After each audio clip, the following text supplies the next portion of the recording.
गोटे नुआ भिडियो समस्त को स्वागत। यही भिडियो आम स्पेशल ओटीईटी 2025 किसी ओडिया क्वेश्चन डिस्कसन करवा। तो ये आम किसी सिलेक्टिव क्वेश्चन नहीं से क्वेश्चन गुड़िक कौन रही देखी ना।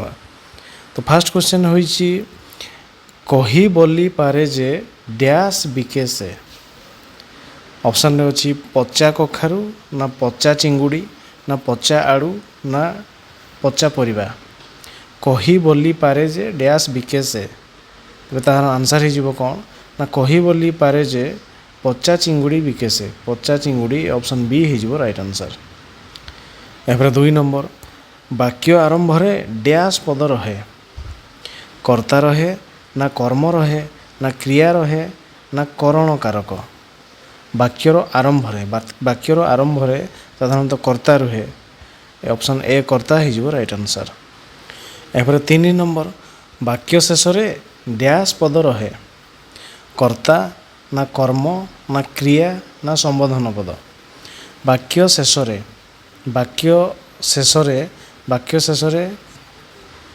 क्रिया कर्ता तापरे कर्म तापरे क्रियापद तेणु ऑप्शन सी क्रिया हो राइट आंसर। यहाँ 4 नंबर वाक्य क्रिया सकर्मक होइथिले कर्मपदटी केउठारे बसे। कर्ता पूर्वरु ना कर्म पूर्वरु ना क्रिया पूर्वरु ना वाक्य आरंभ। वाक्य क्रिया जदि सकर्मक हेब तेबे कर्मपदटी से क्रिया पूर्वरु हेब तेणु ए ऑप्शन सी हो राइट आंसर। 5 नंबर कही जानिले डैश सुंदर।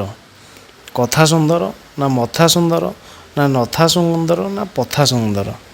कही जानिले कथा सुंदर ऑप्शन ए हो राइट आंसर।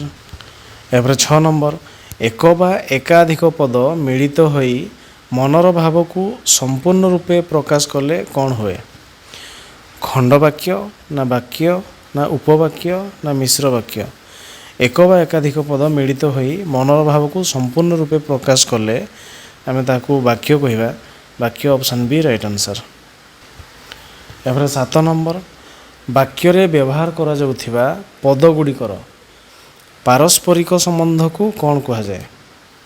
आसक्ति ना योग्यता ना आकांक्षा ना पद विन्यास। वाक्य रे व्यवहार करा जाउथिबा पद गुड़िकर पारस्परिक संबंध परस्पर संबंध को आम योग्यता कहवा। योग्यता ऑप्शन बी हो राइट आंसर। यहाँ 8 नंबर वाक्य रे थिबा गोटे पद अन्य पद गुड़िकर अर्थबोधकता पाई अपेक्षा कले ताकू कौन कहते। वाक्य थिबा गोटे पद अन्य पद गुड़िकर अर्थबोधकता पाई अपेक्षा जदि करिवो तेबे ताकू कौन कहवा। वाक्यांश ना वाक्य ना आकांक्षा ना आसक्ति तेबे ताकू आमे कहवा कौन ना आकांक्षा। आकांक्षा ऑप्शन सी हो राइट आंसर। यहाँ 9 नंबर वाक्य थिबा पद योजना बा सौंदर्य को कौन कहा जाए। आकांक्षा ना आसक्ति ना योग्यता ना खंडवाक्य। पद योजना बा सौंदर्य बोध को आम कौन कहवा ना ताकू कहवा आसक्ति। आसक्ति ऑप्शन बी हो राइट आंसर। यहाँ 10 नंबर नरेश व्यवसाय बहुत रोजगार करुछि।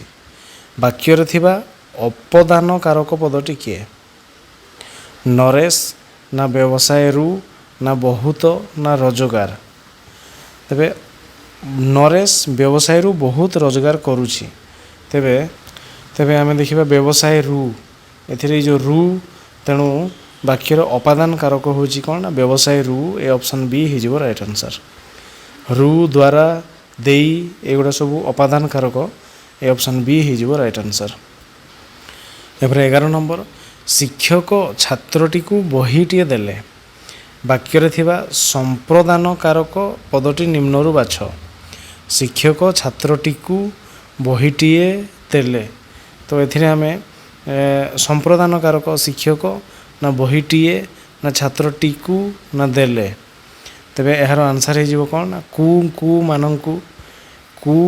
मानंकु एगुड़ा सब हूँ संप्रदान कारक छात्रटी को तेणु ऑप्शन सी हो राइट आंसर। 12 नंबर उपयुक्त अर्थबोधक पद संहतिर उपयुक्त समाहार होउछि डैश। ବାକ୍ୟ ନା ଉପବାକ୍ୟ ନା ବାକ୍ୟାଂଶ ନା ଖଣ୍ଡବାକ୍ୟ। ଉପଯୁକ୍ତ ଅର୍ଥବୋଧକ ପଦ ସଂହତିର ଉପଯୁକ୍ତ ସମାହାର କିଏ? ତେବେ ତାର ଆନ୍ସର ହେଇଯିବ ଉପଯୁକ୍ତ ଅର୍ଥବୋଧକ ପଦ ସଂହତି। ଅର୍ଥବୋଧକ ପଦ ଗୁଡ଼ିକ ମିଶିକି ବାକ୍ୟ ତିଆରି କରନ୍ତି ବାକ୍ୟ। ଏ ଅପସନ୍ ଏ ହେଇଯିବ ରାଇଟ୍ ଆନ୍ସର। 13 ନମ୍ବର, ଗଠିତ ବାକ୍ୟର ରୂପ ଡ୍ୟାସ୍ ଦୃଷ୍ଟିରୁ ନିର୍ଦ୍ଧାରିତ ହୁଏ। ବାକ୍ୟ ନା କର୍ତ୍ତା ଦୃଷ୍ଟିରୁ ନା ରୂପ ଦୃଷ୍ଟିରୁ ନା ପଦ ସଂହତି। ତେବେ ଗଠିତ ବାକ୍ୟର ରୂପ ଡ୍ୟାସ୍ ଦୃଷ୍ଟିରୁ ନିର୍ଦ୍ଧାରିତ ହୁଏ। ତେବେ ତାର ଆନ୍ସର ହେଇଯିବ କ'ଣ ନା ପଦ ସଂହତି ଦୃଷ୍ଟିରୁ। ଏ ଅପସନ୍ ଡି ହେଇଯିବ ରାଇଟ୍ ଆନ୍ସର। ଏପରେ 14, ବାକ୍ୟ ରୂପ କେତେ ଭାଗରେ ବିଭକ୍ତ? 2 ଭାଗରେ ନା 3 ଭାଗରେ ନା 4 ଭାଗରେ ନା 5 ଭାଗରେ। ବାକ୍ୟ ଗୁଡ଼ିକ କେତେ ଭାଗରେ ନା ବାକ୍ୟ ରୂପ 3 ଭାଗରେ, ସରଳ, ଯୌଗିକ, ଜଟିଳ। ଏ ଅପସନ୍ ବି ହେଇଯିବ ରାଇଟ୍ ଆନ୍ସର। 15 ନମ୍ବର, ବାକ୍ୟରେ ପଦାନ୍ୱୟୀ ଅବ୍ୟୟ ପଦ କେଉଁଠାରେ ବସେ? ବିଶେଷ୍ୟ ପଦ ପରେ ନା ବିଶେଷଣ ପଦ ପରେ ନା ସମ୍ବନ୍ଧିତ ପଦ ପରେ ନା କ୍ରିୟା ପରେ। ବାକ୍ୟରେ ପଦାନ୍ୱୟୀ ଅବ୍ୟୟ ପଦ କେଉଁଠାରେ ବସେ? ତେବେ ତାହା ହେଇଯିବ କ'ଣ ନା ସମ୍ବନ୍ଧିତ ପଦ ପରେ। ସମ୍ବନ୍ଧିତ ପଦ ପରେ ଅପସନ୍ ସି ହେଇଯିବ ରାଇଟ୍ ଆନ୍ସର। ଏପରେ 16 ନମ୍ବର, ବାକ୍ୟରେ ନାହିଁ ପଦ କେଉଁଠାରେ ବସେ? କ୍ରିୟାପଦ ପରେ ନା କ୍ରିୟାପଦ ପୂର୍ବରୁ ନା ବାକ୍ୟ ଆରମ୍ଭରେ ନା ବାକ୍ୟ ଶେଷରେ। ତେବେ ନାହିଁ ଆମେ କେଉଁଠି ବସାଇବା ନା ନାହିଁ କ୍ରିୟା ପରେ, ଗଲା ନାହିଁ, ଖାଇଲା ନାହିଁ, ଏମିତି କ୍ରିୟା ପରେ। ଏ ଅପସନ୍ ଏ ହେଇଯିବ ରାଇଟ୍ ଆନ୍ସର। 17 ନମ୍ବର, ବାକ୍ୟରେ ନ କେଉଁଠାରେ ବସେ? କ୍ରିୟାପଦ ପୂର୍ବରୁ ନା କ୍ରିୟାପଦ ପରେ ନା ବାକ୍ୟ ଶେଷରେ ନା ବାକ୍ୟ ଆରମ୍ଭରେ। ତେବେ ନ ଆମେ କେମିତି କରିବା? ନ ଗଲା, ନ ଖାଇଲା, ତେଣୁ ନାହିଁ ପରେ ବସିବ, କିନ୍ତୁ ନ କ୍ରିୟାପଦ ପୂର୍ବରୁ ବସିବ। ତେଣୁ ଏ ଅପସନ୍ ଏ କ୍ରିୟାପଦ ପୂର୍ବରୁ ହେଇଯିବ ଏହାର ରାଇଟ୍ ଆନ୍ସର। ଏବେ 18 ନମ୍ବର, ବାକ୍ୟରେ କରଣ କାରକ ପଦ କେଉଁଠାରେ ବସେ? କର୍ମପଦ ପରେ ନା କର୍ମପଦ ପୂର୍ବରୁ ନା କର୍ମପଦ ପରେ ବା ପୂର୍ବରୁ ନା କ୍ରିୟା ପରେ। କରଣ କାରକ ତେବେ ତାହା ହେଇଯିବ କ'ଣ ନା କର୍ମପଦ ପରେ ବା ପୂର୍ବରୁ। କର୍ମପଦ ପରେ ବା ପୂର୍ବରୁ। ଏ ଅପସନ୍ ସି ହେଇଯିବ ରାଇଟ୍ ଆନ୍ସର। 19 ନମ୍ବର, ବାକ୍ୟର ଗଠନାତ୍ମକ ରୂପ କେତେ ଭାଗରେ ବିଭକ୍ତ? 4 ଭାଗରେ ନା 5 ଭାଗରେ ନା 3 ଭାଗରେ ନା 2 ଭାଗରେ। ବାକ୍ୟର ଗଠନାତ୍ମକ ରୂପ କେତେ ଭାଗରେ ବିଭକ୍ତ? ଗଠନାତ୍ମକ ରୂପ ହେଇଯିବ କେତେ ନା 4 ଭାଗରେ। 4 ଭାଗରେ ଅପସନ୍ ଏ ହେଇଯିବ ରାଇଟ୍ ଆନ୍ସର। ବିବୃତ୍ତି ସୂଚକ, ପ୍ରଶ୍ନ ସୂଚକ, ନାସ୍ତି ସୂଚକ, ବିସ୍ମୟ ସୂଚକ, ଏଗୁଡ଼ା ସବୁ ରହିଛି। ତେଣୁ 4 ଅପସନ୍ ଏ ହେଇଯିବ ରାଇଟ୍ ଆନ୍ସର।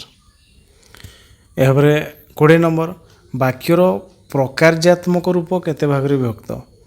4 ଭାଗ ନା 5 ଭାଗ ନା 3 ଭାଗ ନା 2 ଭାଗ। ପ୍ରକାର୍ଯାତ୍ମକ ରୂପ 5 ଭାଗ। ଅପସନ୍ ବି ହେଇଯିବ ରାଇଟ୍ ଆନ୍ସର। ଏପରେ 21 ନମ୍ବର, ଗୋଟିଏ ମାତ୍ର ସମାପିକା କ୍ରିୟା ଥିବା ବାକ୍ୟକୁ କି ବାକ୍ୟ କୁହାଯାଏ? ସରଳ ବାକ୍ୟ ନା ଯୌଗିକ ବାକ୍ୟ ନା ଜଟିଳ ବାକ୍ୟ ନା ମିଶ୍ର ବାକ୍ୟ। ଗୋଟିଏ ମାତ୍ର ସମାପିକା କ୍ରିୟା ଥିବ, ତେବେ ସେ ହେଇଯିବ ସରଳ ବାକ୍ୟ। ଅପସନ୍ ଏ ହେଇଯିବ ରାଇଟ୍ ଆନ୍ସର। ଏପରେ 22 ନମ୍ବର, ବାପା ବଜାରକୁ ଯାଇ ମାଛ ଆଣିଲେ। ଗଠନ ଦୃଷ୍ଟିରୁ ଏହା କି ପ୍ରକାର ବାକ୍ୟ? ସରଳ ବାକ୍ୟ ନା ମିଶ୍ର ବାକ୍ୟ ନା ଜଟିଳ ବାକ୍ୟ ନା ଯୌଗିକ ବାକ୍ୟ। ତେବେ ସରଳ ବାକ୍ୟ ହେବ, କାରଣ ବାପା ବଜାରକୁ ଯାଇ ମାଛ ଆଣିଲେ, ଯେତେବେଳେ ସେତେବେଳେ ଯଦି ଲାଗିଥାନ୍ତା ସିଏ ଜଟିଳ ହୋଇଥାନ୍ତା। ଓ ଏବଂ ଲାଗିଥିଲେ ମିଶ୍ର ହୋଇଥାନ୍ତା ବା ଯୌଗିକ ହୋଇଥାନ୍ତା, ଯୌଗିକ ବାକ୍ୟ ହୋଇଥାନ୍ତା ଓ ଏବଂ ଲାଗିଥିଲେ। କିନ୍ତୁ ଏ ଡାଇରେକ୍ଟ ଏହା ବାପା ବଜାରକୁ ଯାଇ ମାଛ ଆଣିଲେ ସରଳ ବାକ୍ୟ। ଯଦି ହେଇଥାନ୍ତା ବାପା ବଜାରକୁ ଗଲେ ଏବଂ ମାଛ ଆଣିଲେ ଯୌଗିକ ବାକ୍ୟ। ଯେତେବେଳେ ବାପା ବଜାରକୁ ଗଲେ ସେତେବେଳେ ମାଛ ଆଣିଲେ ଜଟିଳ ହୋଇଥାନ୍ତା। ତେଣୁ ଏ ଡାଇରେକ୍ଟ ସରଳ ବାକ୍ୟ। ଅପସନ୍ ଏ ହେଇଯିବ ଏହାର ରାଇଟ୍ ଆନ୍ସର। 23 ନମ୍ବର, ପରସ୍ପର ନିର୍ଭରଶୀଳ 2 ବା ତତୋଧିକ ସରଳ ବାକ୍ୟର ସମାହାର ଯୋଗେ ଗଠିତ ବାକ୍ୟକୁ କି ବାକ୍ୟ କୁହାଯାଏ? ପରସ୍ପର ନିର୍ଭରଶୀଳ 2 ବା ତତୋଧିକ ସରଳ ବାକ୍ୟର ସମାହାରରେ ନିର୍ଭରଶୀଳ। ସରଳ ବାକ୍ୟ ନା ଯୌଗିକ ବାକ୍ୟ ନା ଜଟିଳ ବାକ୍ୟ ନା ମିଶ୍ର ବାକ୍ୟ। परस्पर दुईटा निर्भरशील होइथिबे तेबे ताकू आमे कहिबा कोन ना से कहिछि निर्भरशील पुणी कहिछि दुई बा ततोधिक सरल वाक्य सेगुड़ा सरल वाक्य गुड़िक ही जॉइंट होइथिबे तेबे ताहा हिजिबो कोन ना यौगिक वाक्य option B right answer. Ram बजार गला आउ राम माछ किणिला जदि ओ लगेदेबा राम बजार गला ओ माछ किणिला तेबे ताहा यौगिक वाक्य हबो ए ऑप्शन बी राइट आंसर। एपर 24 पूजा विद्यालय को गला मात्र श्रेणी रे बसी पारिला नाही गठन दृष्टि यह कि प्रकार वाक्य सरल वाक्य ना मिश्र वाक्य ना नास्ति सूचक वाक्य ना यौगिक वाक्य। पूजा विद्यालय को गला मात्र श्रेणी रे बसी पारिला नाही तेबे ताहा हिजिबो कोन ना ये मध्य पूजा विद्यालय को गला पूजा श्रेणी रे बसिला नाही बसी पारिला नाही ये मात्र लगी आश्रित नहीं कहीं तेणु ये मध्य यौगिक वाक्य ऑप्शन डी हिजिबो राइट आंसर। एहापर 25 नंबर दुई बा तत्वधिक परस्पर सापेक्ष खंड वाक्यर समन्वय रे कि वाक्य गठित हुए मिश्र वाक्य ना जटिल वाक्य ना सरल वाक्य ना यौगिक वाक्य। दुई बा तत्वधिक परस्पर सापेक्ष खंड वाक्यर समन्वय रे खंड वाक्य पूरा संपूर्ण वाक्य ही नथिबो जटिल वाक्य होबो ताहा जटिल वाक्य ऑप्शन बी हिजिबो राइट आंसर। 26 नंबर अजा जेते बेले घरे पहुँचिले सेते बेले चंद्रकांत घरे नथिला गठन दृष्टि यह कि प्रकार वाक्य सरल वाक्य ना जटिल वाक्य ना यौगिक वाक्य ना मिश्र वाक्य जेते बेले सेते बेले तेणु यह हिजिबो कोन ना जटिल वाक्य ऑप्शन बी हिजिबो राइट आंसर। एपर 27 नंबर वाक्य रे दी कर्मक क्रियापद थिले केउ कर्म परे केउ कर्म व्यवहार करा जाए गौण कर्म परे मुख्य कर्म ना मुख्य कर्म परे गौण कर्म ना प्रथम कर्म परे द्वितीय कर्म ना सरल कर्म परे जटिल कर्म। तेबे वाक्य रे दी कर्मक क्रियापद थिले प्रथमे हेबो कोन ना गौण कर्म तापर हेबो मुख्य कर्म तो प्रथमे गौण कर्म तापर मुख्य कर्म ए ऑप्शन ए हिजबो राइट आंसर। एपर 28 नंबर वाक्य रे संबोधन केउठारे बसे वाक्य शेष रे ना वाक्य मझिरे ना वाक्य आरंभ रे ना आरंभ रे बा शेष रे तेबे संबोधन पद वाक्य आरंभ रे बा शेष रे बसे ऑप्शन डी हिजबो राइट आंसर।